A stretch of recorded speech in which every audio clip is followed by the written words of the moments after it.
Hello friends, வணக்கம். இன்றைக்கி நம்ம சூப்பரான 65 ரெசிபி தாங்க பார்க்க போகிறோம். ஹோம்மேடு மசாலா யூஸ் பண்ணி செய்ய போகிறோம். இது ரொம்பவுமே டேஸ்ட்டாக இருக்கும். வெரைட்டி ரைஸ், அப்புறம் ரசம் சாதம், தயிர் சாதம், அது மட்டும் இல்லாமல் சும்மாவே நம்ம சாப்பிட்றதுக்கு ரொம்பவுமே நல்லாயிருக்கும். இப்போ தான் சேனலை ஃபஸ்ட் டைம் பார்க்குறீங்கன்னா சப்ஸ்கிரைப் பண்ணி பக்கத்தில் இருக்க பெல் ஐக்கான் நோட்டிஃபிகேஷனில் ஆளுங்கிறதே கிளிக் பண்ணிக்கோங்க. வாங்க வீடியோக்குள்ளே போகலாம். ஃப்ரெண்ட்ஸ், இன்றைக்கி பார்த்திங்கன்னா நான் சேனக்கிழங்கு தாங்க எடுத்திருக்கேன். சேனக்கிழங்கோட தோலெல்லாம் நீக்கிட்டு அதுக்கப்புறம் இந்த மாதிரி நீல வாக்கில் கட் பண்ணி வச்சுருக்கேன். இதை வந்து நம்ம நல்லா வேக வச்சுக்க போகிறோம். லைட்டாக மஞ்சத்தூளும் உப்பும் சேர்த்துட்டு வேக வச்சுக்கிட்டேன். வேக வச்சதுக்கப்புறம் அது ஸ்ட்ரெயின் பண்ணிக்கோங்க. தண்ணியெலாம் ஸ்ட்ரெயின் ஆனதும் ஒரு பவுலில் சேர்த்துருக்கேன். இதில் வந்து மசாலாஸ்லாம் சேர்த்துக்கலாம். இது வந்து பாதி அளவுக்கு வெந்திருக்கணும். நல்லா ரொம்பவுமே வேகாதவும் இருக்கக்கூடாது. நல்லா வெந்து வர அளவுக்கு வச்சுக்கோங்க. உப்பு சேர்த்து வேக வச்சுக்கோங்க. உப்பெல்லாம் இறங்கியிருக்கும். இதில் வந்து தேவையான பொருள் சேர்த்துக்கலாம். இஞ்சி பூண்டு விழுது சேர்த்துக்க போகிறேன். ஒரு ஸ்பூன் அளவுக்கு பெரிய ஸ்பூனில் சேர்த்துக்கலாம். உப்பு கொஞ்சமாக சேர்த்துக்கலாம். தேவையான அளவுக்கு உப்பு. இதில் நம்ம மசாலா சேர்த்துக்கலாம். மசாலா வந்து நான் அரைச்சி வச்சுருக்கேங்க. இதில் வந்து கார்ன்ஃப்ளவர், அதுக்கப்புறம் அரிசி மாவு,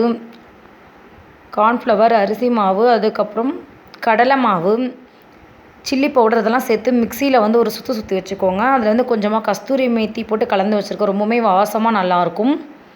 கறி மசாலா வந்து ஒரு குட்டி ஸ்பூனில் சேர்த்துருக்கேன். இதுவுமே நல்ல ஒரு ஃப்ளேவராக டேஸ்ட்டாக இருக்கும்.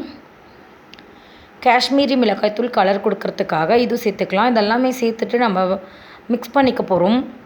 ஃபஸ்ட்டு தண்ணிலாம் எதுவுமே சேர்க்காத ஒரு தடவை கலந்து விட்டுக்கோங்க. அதுக்கப்புறம் லைட்டாக மட்டும் தேவைப்பட்டால் தண்ணி தெளித்து மிக்ஸ் பண்ணிக்கோங்க. நான் லைட்டாக மட்டும் தண்ணி சேர்த்து கலந்துக்கிறேன். இது ஊற வைக்கணுன்ட்டுலாம் அவசியமே இல்லைங்க. டக்குன்னு குயிக்காக போட்டுடலாம்.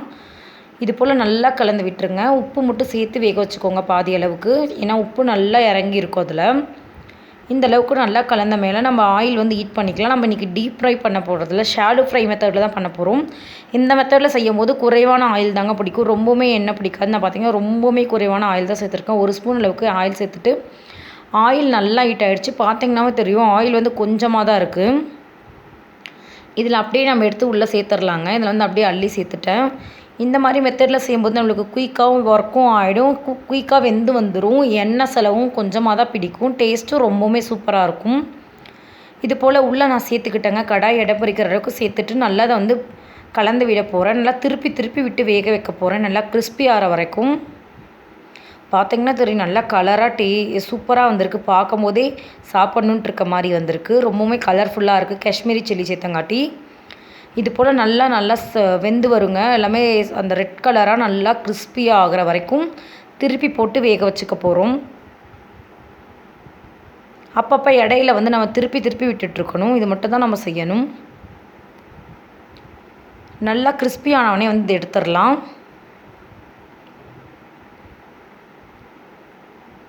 நல்லா பார்த்திங்கன்னா இந்த கிறிஸ்பி ஆகிடுச்சு. இதை எடுத்துக்க போகிறோம். நெக்ஸ்ட்டு இன்னொரு பேட்ச் போட போகிறேன். சேம் இதே ப்ராசஸ் தாங்க. ஆயில் வந்து ரொம்பவுமே கொஞ்சம் தான் சேர்த்துருக்கேன். ஒரே ஸ்பூன் சேர்த்துட்டு திரும்பவுமே ஃபுல்லாக கடாய் இடம் பறிக்கிற அளவுக்கு வந்து எடுத்து சேர்த்துக்கலாம். இந்த மசாலா ப்ரிப்பேர் பண்ணிவிட்டு நம்ம வந்து காலிஃப்ளவர் 65, சிக்கன் 65 கூட யூஸ் பண்ணிக்கலாம். சேம் அதே ப்ராசஸில் தாங்க திருப்பி விட்டு கிறிஸ்பி ஆகிற வரைக்கும் வச்சு எடுத்துக்கிட்டால் சூப்பரான டேஸ்ட்டான சேனக்கிழங்கு 65 ரெடி. இந்த ரெசிபி உங்களுக்கு பிடிக்கும்னு நினைக்கிறேன்.